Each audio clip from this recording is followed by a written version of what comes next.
Maraming salamat po. Ito naman, kilalanin natin sa number 2. What's up, Madam People? Yeah! Ding de la Cruz po, 65, from Novaliches, Quezon City. Yo! Ay, asan po si Darna? Pieding, asan po si Darna? Yes, kapatid.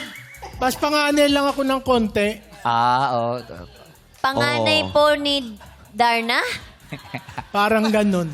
Kasi 65 na po ako 65 eh. years old, opo. Oy, matanda na rin yung unang Darna, ha? Yes. So, kilala niyo po talaga si Darna, sir? May kilala kayong ang pangalan Darna?